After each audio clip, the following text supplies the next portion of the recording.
بسم اللہ الرحمن الرحیم۔ یہ عقیدے کے اوپر کچھ مسائل ہیں، لوگوں کا عقیدہ کیا ہوتا ہے بہت ساری چیزوں کے بارے میں۔ تو پہلا اس میں عقیدہ بتا رہے ہیں کہ گھر میں نحوست کا عقیدہ رکھنا۔ کیا فرماتے علماء دین کہ ایک شخص نے ایک گھر میں رہتا ہے وہ، اور جہاں وہ بہت ساری بیماریوں میں گھرا رہتا ہے، مصیبتوں میں گھرا رہتا ہے، جس کی وجہ سے وہ اس کے گھر والے اس گھر کو منحوس سمجھنے لگتے ہیں، تو کیا اس کو گھر چھوڑنا جائز ہے؟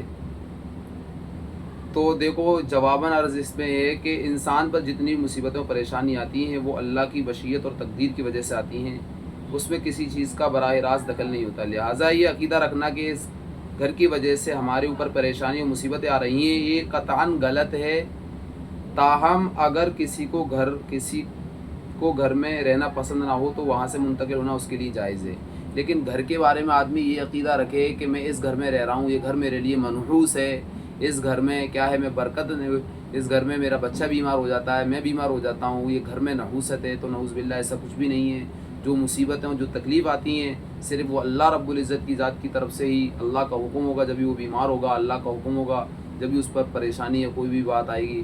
گھر کے بارے میں عقیدہ رکھنا یہ بالکل غلط ہے، ناجائز ہے۔ ہاں، گھر کے اندر برکت ختم ہو سکتی ہے، آپ نماز نہیں پڑھیں گے تو گھر میں برکت نہیں رہے گی آپ کے، لیکن آپ یہ عقیدہ بٹھا لیں کہ گھر منحوس ہو گیا، گھر میں بیماریاں ہیں، پریشانیاں ہیں، اس گھر کو چھوڑ کر ہم دوسری جگہ چلے جائیں تو وہاں ہاں آپ کا دل نہیں لگتا ہے تو آپ منتقل ہو سکتے ہو، لیکن گھر کے بارے میں عقیدہ رکھ لینا کہ یہ گھر میں رہے گا تو آدمی بیمار ہو جائے گا، پریشان ہو جائے گا، تو ایسا عقیدہ رکھنا بالکل درست نہیں ہے۔ تو اور بھی مسائل پہ کہہ رہے ہیں کہ عصر کی نماز کے بعد گھر میں جھاڑو لگانے سے برکت ختم ہونے کا عقیدہ رکھنا، کہ آدمی عصر کی نماز کے بعد جھاڑو لگائے گا۔ کیا فرماتے ہیں کہ عصر کی نماز کے بعد جھاڑو لگانے سے گھر میں خیر و برکت ختم ہو جاتی ہے۔ کچھ لوگ یہ کہتے ہیں کہ مغرب کے بعد بالکل بھی صفائی نہیں کرنی چاہیے، اگر کرنی ہے تو کپڑے وغیرہ سے کی جائے۔ تو کیا صحیح ہے کپڑے وغیرہ سے صفائی کی جائے؟ تو دیکھو، جواباً اس میں جواب لکھا ہے کہ عصر کی نماز کے بعد جھاڑو لگانے یا مغرب کے بعد صفائی کرنے سے متعلق یہ کہنا کہ اس کی وجہ سے گھر میں خیر و برکت ختم ہو جاتی ہے، یہ بالکل بے اصل اور قابل ترک ہے۔ یہ محض تو ہم پرستی ہے، قرآن و حدیث میں کہیں بھی اس کا ثبوت نہیں ہے، قرآن و حدیث میں کہیں بھی ثبوت نہیں ہے، اور کہیں بھی نہیں ملتا ہے یہ ایسا کہ کیا نام عصر کے بعد جھاڑو مت لگاؤ، مغرب کے بعد جھاڑو مت لگاؤ۔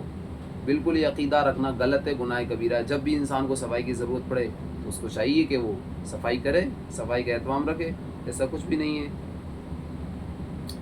کہہ رہے مغرب کی اذان کے وقت سب کام چھوڑ دینے کو ضروری سمجھنا، کہ مغرب کے بعد بھائی سب کاموں کو چھوڑ دو، تو کیا عقیدہ ہے اس کے بارے میں؟ کیا ہے؟ ہماری نانی کہتی ہیں کہ مغرب کی اذان کے وقت تمام کام رک دینے چاہیے، کہ اس وقت چرند پرند حتیٰ کہ چلتے ہوئے سمندر اور دریا بھی ٹھہر جاتے ہیں۔ کیا یہ بات درست ہے مغرب کے ٹائم پہ؟ تو جواب اس میں یہ لکھا ہے کہ نانی جان کا یہ کہنا کہ مغرب کی اذان کے وقت سب کام روک دینا چاہیے وغیرہ، یہ سب جہالت کی باتیں ہیں، شریعت میں ایسا کچھ بھی نہیں ہے، شریعت میں کوئی بھی ثبوت نہیں ہے ایسا۔ جب آدمی کو کام کی ضرورت پڑ رہی ہے تو کام کرنا چاہیے۔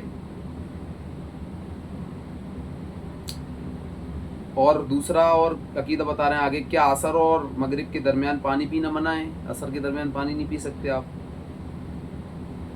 تو دیکھو، عصر کے بعد پانی پینے سے مردوں کو تکلیف ہونے کی بات یہ اور لوگ عقیدہ رکھتے ہیں کہ عصر کے بعد پانی پیو گے تو آپ کے مردوں کو تکلیف ہوگی، یہ بالکل عقیدہ غلط ہے، لہٰذا یہ جہالت ہے، شریعت میں اس کی کوئی اصل نہیں ہے۔ آدمی جب چاہے پانی پی سکتا ہے، کسی خاص وقت میں کوئی ممانعت منقول نہیں ہے۔ بہت سارے عقیدے مسلمانوں نے گھڑ رکھے ہیں بھائیوں، ان سے بچو۔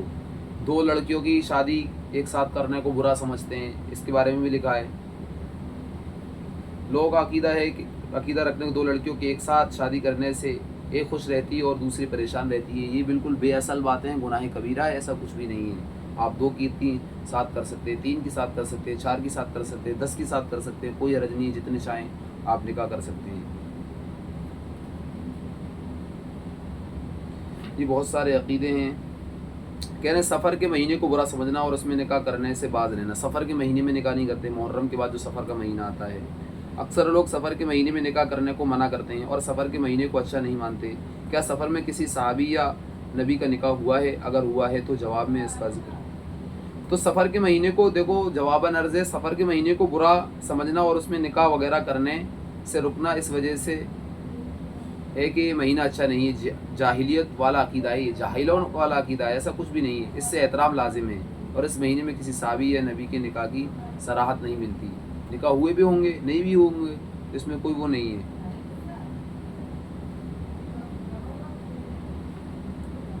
تو کہہ رہے بدھ کے دن ناخن کاٹنے سے برس کی بیماری کا عقیدہ رکھنا، بدھ کے دن ناخن کاٹو گے تو ایک بیماری لاحق ہو جائے گی آپ کو۔ کہہ رہے بدھ کے دن ناخن کاٹنے سے برس ہو جانے کی روایت بے اصل اور ناخن کاٹنا مطلقاً سنت ہے۔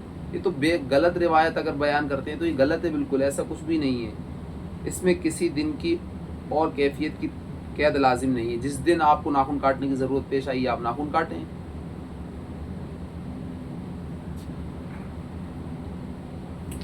تو یہ بہت سارے عقیدے ہیں، ان کے بارے میں ہمیں اب یزید کے بارے میں بتا رہے ہیں کہ یہ یزید تھا جو ہمارے حضرت حسین کے زمانے میں جو جنگ ہوئی ہے، یزید معاویہ کے بیٹے۔ تو کیا فرماتے ہیں علماء دین و شرع متین مسئلہ ذیل کے بارے میں کہ یزید کو کافر اور جہنمی سمجھنا کیسا ہے؟ اہل سنت والجماعت جواباً عرض کہ اہل سنت والجماعت یزید کے تمام برے اعمال سے بیزار ہیں اور اسے غلطی پر سمجھتے ہیں، خاص کر حضرات اہل بیت کے ساتھ اس کے معاملات سے ہر مومن بے راز ہے، لیکن اسے کافر قرار دینے کی کوئی حتمی دلیل نہیں ہے، محض گناہ کرنے سے کوئی کافر نہیں ہو جاتا۔ ہاں اس کو کافر تو نہیں کہیں گے، لیکن وہ گناہ پر تھا اور حضرت حسین حق پر تھے، یہ بات تو یقین کلی کے ساتھ ہے، اس کو غلطی پر سمجھتے ہیں تمام اہل حق علماء اور اہل حق لوگ، اس کو غلطی پر سمجھتے ہیں کہ وہ غلطی پر تھا، وہ گناہ پر اڑا ہوا تھا، اور حضرت حسین رضی اللہ تعالیٰ عنہ حق پر تھے اور حق کے لڑ رہے تھے حق کی وجہ سے۔ تو یہ تو اس کو نہیں، تو بہت سارے کہہ رہے ہیں آگے حضور صلی اللہ علیہ وسلم کے والدین کو مومن نہ ماننا، یعنی ہمارے نبی کے جو والدین تھے، ہمارے نبی کے والد محترم کا نام عبداللہ ہے اور ہمارے نبی کی ماں کا نام آمنہ ہے، تو ان کو مومن سمجھنا یا نہیں سمجھنا کیا ہے اس کے بارے میں عقیدہ۔ تو مسئلہ ذیل کے بارے میں کیا فرماتے ہیں؟ رسول اللہ صلی اللہ علیہ وسلم کے والدین کو بہت سے لوگ مومن نہیں مانتے، یہ کہاں تک درست ہے؟ تو دیکھو الجواب باللہ توفیق، جواب ہے اس میں کہ رسول اکرم صلی اللہ علیہ وسلم کے والدین کے متعلق علماء کا اختلاف ہے، بعض حضرات ان کے ایمان کے قائل ہیں اور بعض عدم ایمان کے دلائل دونوں طرف ہیں، کسی ایک جانب کو ترجیح نہیں ہے، اس لیے متحققین علماء کے نزدیک اس سلسلے میں توقف کرنا بہتر ہے، جہاں تک ہو سکے اس بارے میں بحث سے اجتناب کریں۔ دیکھو اس بارے میں آپ بحث نہ کریں، بحث و مباحثہ نہ کریں، ایمان کے بارے میں عقیدے کے بارے میں یہ بہت سارے مسائل پیچیدہ ہوتے ہیں، تو ان کے بارے میں آپ عقیدہ، تو بہت سارے عقیدے ہیں ان کے بارے میں ہمیں بچنا چاہیے اور تحقیقات کرنے چاہیے، بہت سارے غلط عقیدے ہیں ان کے بارے میں بچنا چاہیے۔ تو یہ بہت سارے عقیدے آپ کے سامنے آ گئے، انشاءاللہ اور بھی جو عقیدے کی باتیں ہوتی رہیں گی آپ کے سامنے آتی رہیں گی، اور اگر آپ کچھ کمنٹ میں پوچھنا چاہتے ہیں، کسی مسئلے کے بارے میں پوچھنا چاہتے ہیں تو آپ اس کے بارے میں بھی سوال کر سکتے ہیں کمنٹ